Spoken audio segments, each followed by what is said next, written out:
Hello everyone, welcome back to the Storm 33. I'm here with some more Bible stories that I did not finish last Sunday, okay? This is titled The Ending of the Gospel of Mark Bible Story, New Testament.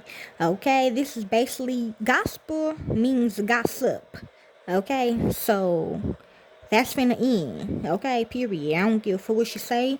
Okay, it's gonna take time to manifest. Just know that it's already in the Bible though, so just know that. An invitation to participation, Mark 16. The gospel might be a familiar idea in the Christian faith today, but that doesn't mean it's easy to believe or follow. In fact, it may sound crazy when you first hear it. The rising Jesus is the true king of the world. Follow him. The gospel authors Matthew, Mark, Luke, and John took it upon themselves to explain this strange good news in writing. These narratives have a twofold purpose: to present the life and teachings of Jesus and convince readers to follow Jesus in response. Common centuries holds that Mark was the first to embark on this epic task, but the Gospel of Mark has a particular feature that people don't often talk about: a jarring, dissatisfying ending. What's going on with the end of Mark's Gospel? See, they don't want it to end, but it is. The addition of a happy ending. If you turn to the end of the book, Mark 16, 9 through 20, you find the account of Jesus' appearance to his disciples after his death and resurrection. He leaves them with a motivating speech to preach the gospel to all creation, Mark 16:15. At first glance, quite satisfying. Jesus is alive and the way forward is clear. But there's a problem. Most scholars agree that this happy ending was a later addition since it was not present in the earliest manuscripts. True, it was changed because of Nini. Okay, it seems that later scribes were uncomfortable with Mark's inconclusive ending, so they provided an appropriate conclusion with what they knew had happened. Scribal editions of the proportion are extremely rare and can easily be discerned from comparison with earlier manuscripts. So what's the real conclusion to Mark's gospel, and did that change how we respond to it? Yep. The full abrupt end. Mark chapter 16 begins after Jesus' death. Three women go to the tomb to anoint the body of their former teacher and friend. Mark 16, 1 through 3. Instead of finding Jesus, they encounter a young man in a white robe, seemingly a messenger from God. Mark 16, 4 through 5. He starts talking to the woman, proclaiming that Jesus is rising from the dead. He then commands them to go and share this good news with the disciples in Galilee. Mark 16, 6 through 7. This command came with a promise. If the woman believed and obeyed, they would see Jesus there when they arrived. Mark 16, 7. How did the women respond to the first gospel message? Trembling, they flee the scene. It's unclear whether they obeyed the commands to go to Galilee. The final words of Mark's good news leave us wanting more. They said nothing to anyone, for they was afraid. Mark 16, 8.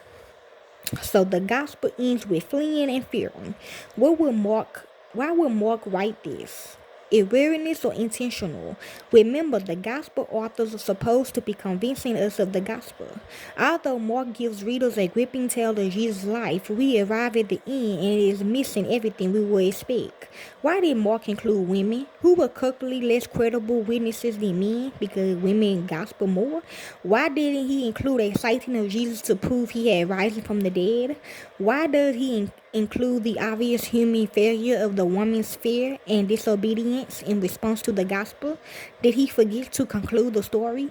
But what if we asked ourselves another question? What if we asked ourselves to consider Mark's abrupt ending as an intentional, compelling invitation to discover the rising Jesus? Amen, I believe that.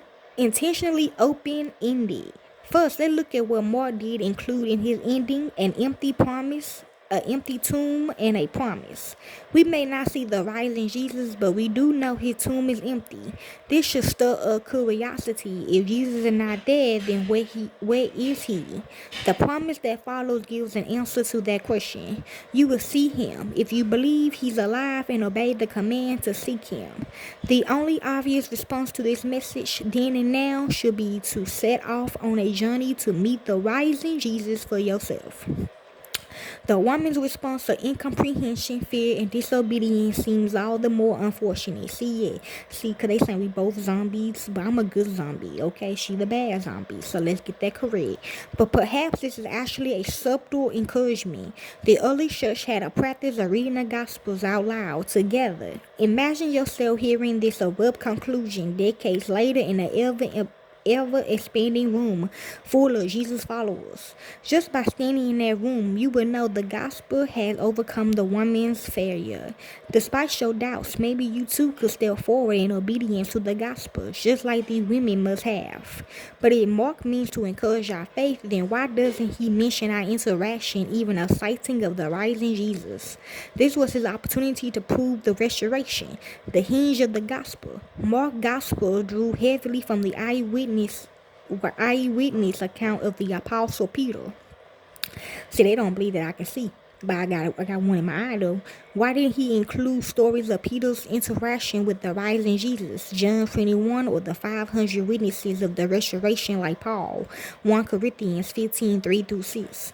Clearly, Mark has told the story of how others was convinced of the rising Christ, but this clever omission sheds light on his true intention.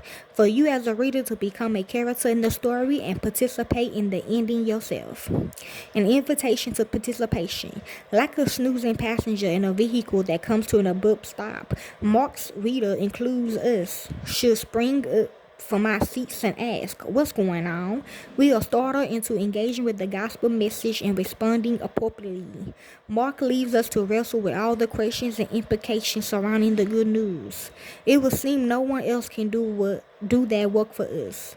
If we experience fear or disbelief like the women at the end of Mark's gospel, yep, they doing it now. He assures us that we are in good company.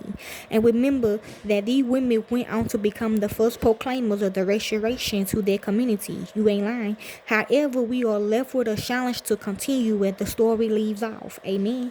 Maybe we should have expected this ending all along. Mark opens his gospel saying, this is the beginning of the good news about Jesus Christ.